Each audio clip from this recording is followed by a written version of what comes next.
Welcome. Today we will discuss the part 1 of this lecture 5, and we are going to discuss the functions in Java. So what are basically function? So think function as a machine or a process that takes a certain input and gives a particular output.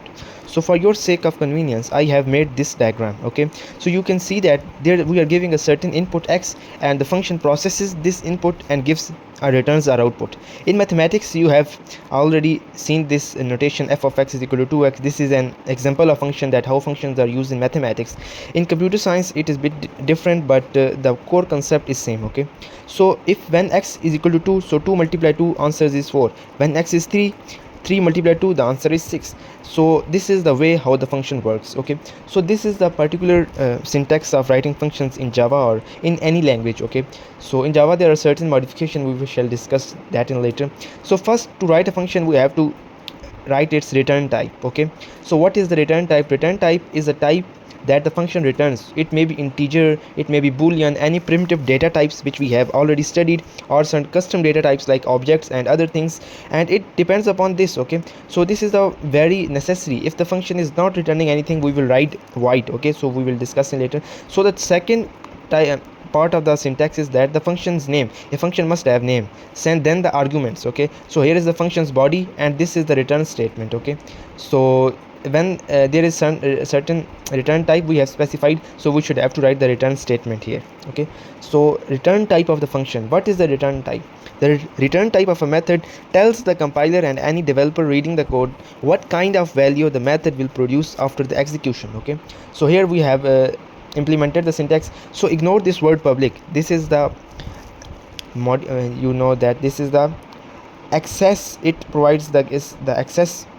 It is an access modifier actually. Okay, this is an access modifier, we shall discuss in later. Right now we will write with all function this public. Okay, so for now ignore this. Write three. Mainly you should mainly focus on the three things. First is return type, the second is the name of the function, and thirds are the argument. So as we have seen that this is the return type int. Okay, so this tells the method that this function return to the value which is of int type. So here as you can see that this is returning a the integer value. A and B are integers, and this is returning the integer value. So here add is the name of the function. Okay, so there are two parts we have already discussed. First is the return type int, second is the name of the function, and thirds are the parameters. Okay, so we have declared two parameters of the type integer a and integer b, and this function is returning a plus b. Okay, so this was the journal, not journal actually, journal was the previous syntax, and this is the example of that syntax, that how we actually write functions in Java. Okay, so important points about the function. A function can return have only one return type. Okay, so this is the common English error, so ignore this. The main reason of writing this, that and the main concept is that a function can have only one return type, and a function which is not returning anything must have the return type as void. Okay, a function can return primitive data types like int, float, long, double, boolean, characters, byte, and short. A function can also return arrays and objects. You have not studied arrays so far, so we shall discuss later. Objects you have studied. The function can also return the objects. We cannot create the function inside another function, so rules for naming the function are same as those for naming the variables. So the name of the function, to write the name of the function, we follow the same rules as we follow for writing the variable name. Okay, so here are the two basic type of the functions. That's static methods.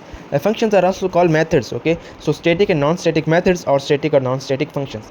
A static method belong to class. Okay, so it is the part of the class, it is belongs to class, not to any objects, as we have discussed what are classes and object. If you don't know what are classes and object, see the first or second video, I have discussed thoroughly these concepts. So static methods belong to class. This means that it can be called without creating an object. It can access only static data. It is commonly used for utility or helper methods. Static keyword is used before the return type, so you can call it in this way, like class name and with dot variable and method name, or directly inside the same class. Okay, so here is the example of this static method. Like we have this is the class maths utils. Okay, so we have this here, we have created the method, static method. Okay, so first we have write the public and static to make is a static method, and here are the three core things. The first is the return type, and then it's the scare, and then it's the arguments. Okay, so here is the returning x.x, so it is the static method. So how to call the static method in the main method? So here you can write, we want to print the output of this static method. So first we have write the name of the class. Okay, maths.util utils. Okay, so this is the name of the class, and we have written dot, and then we have written the name of the method, which is the scare. Here you can see this is the name of the method, scare, and then we have passed the variable 5. Okay, the value 5, since we have discussed and declared already that it would get an integer 5 type of the integer. Okay, so we have written 5, so it will probably or surely give the output 25. Okay, so since it is returning x multiply x, so 5 multiply x is equal to 25. So non-static methods belongs to the objects of the class. This means that you must create an object of the class to call it. It can access both static and non-static member of the class. It usually perform operations on the data of a specific object. So here we have created the non-static method. So simple method is a non-static method unless we write static keyword with it. Okay, so here is the static method. When we call it, as you can see that it is not returning anything, so there is no return type, and we have written void as its return type. Okay, so here is an example that how we call the non-static method. It is very simple.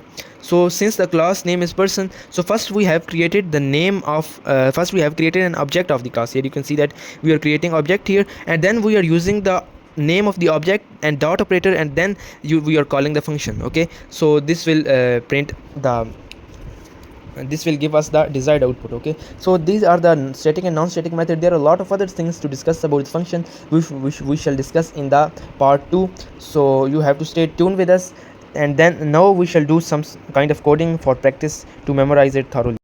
So now we are going to practice the functions. Here in my package lecture 5, I am going to create a new class. Let's also call the class this function. Okay, because you can give it any name. So it has created the class function. Now we are going to make a method that can compute the power. Okay, like 3 power 4, etc.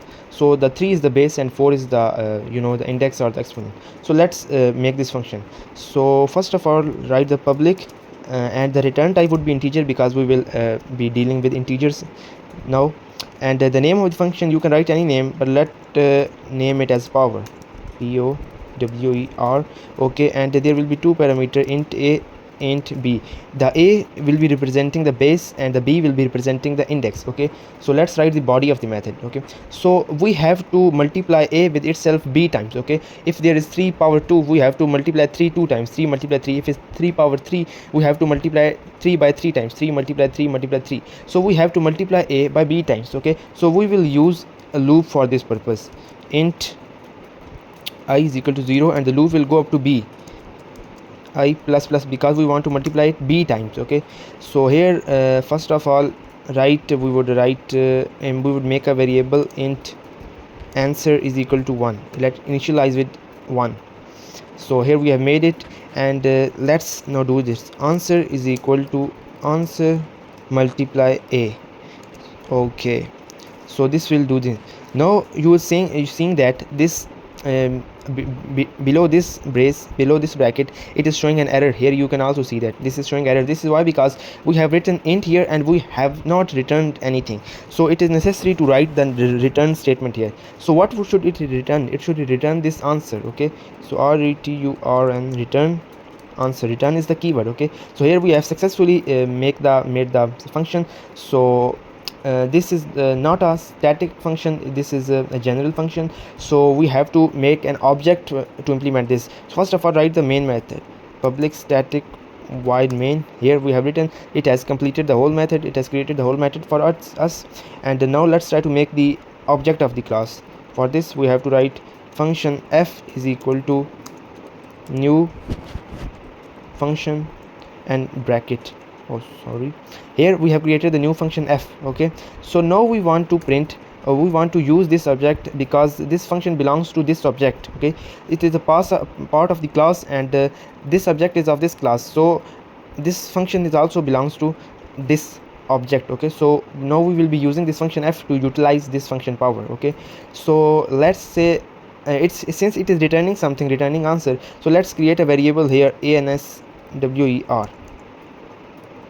Int answer is equal to f dot power. Okay, so we have used a dot operator here. So since you have noticed that they declared two parameters, int a and int b, so we will pass two arguments from here. Okay, so let's create now that we want to pass 3 power 4, so we have created 3 4, and this answer will be stored in this variable answer, and now we can print it. We can write answer is, and then the plus sign and the variable answer. Okay, so here we have written successfully that. Now what this will do, this will compute for us the 3 to the power 4. Okay, so let's see what this guy is doing here. Okay, so the answer is 81. So as you can see that it is obviously true method, it's obviously same. Okay, so now what if we write static, static? What if I want to write a static? I made this static public static int. Okay, so I have to write static before the return type. Here I have written the static public static int power. Okay, so I have written this method and here. Okay, since it is static method, it cannot use any of the other variable, it can use only the static variable, so I have declared this inside the loop, so it the answer could be utilizable. Okay, so we can get the answer. So now we don't need this new this new object to utilize this. Okay, so we can simply write here answer is equal to int answer, int answer is equal to power and 3 and 4. Okay, so this will give return us the same. Okay, or you want to say 2 power 5. Okay, now we have not created any object of this class, but since the method is static, we can do this, and you will see the answer will be 32.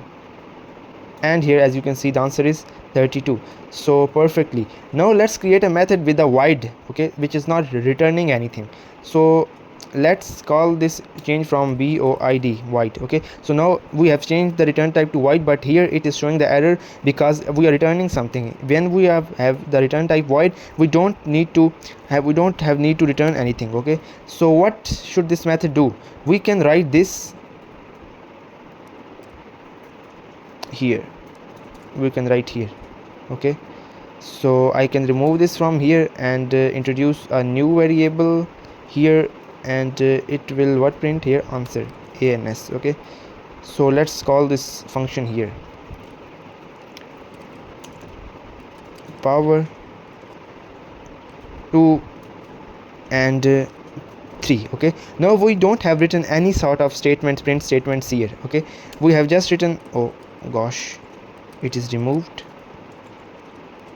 power 2 and let's say 6. Okay, it's perfect. Okay, so now we don't have written any sort of print statement here in the main method, but still it will print anything because this is calling this method, this function, and what's inside this method shall be executed by that call. Okay, so let's run it, and here you have seen answer is 64. 2 power 6 is equal to 64. So this is the beauty of the functions. These make our work very easily because this is a very small function here, and you might wonder that this is we can do it manually, there's no need of it. But when you are doing work with a lot of code and 100 lines of code, and you have to repeat the same thing again and again, you have to need those pieces of lines after certain times. So you made those pieces of lines as a function and name it, and whenever you need, you just have to write the one word and you can use all of these things. Okay, so it increases the code reusability. In the next lecture we shall explore the function little bit more, and for then you have to practice some questions which I will give in the description. So thank you for watching.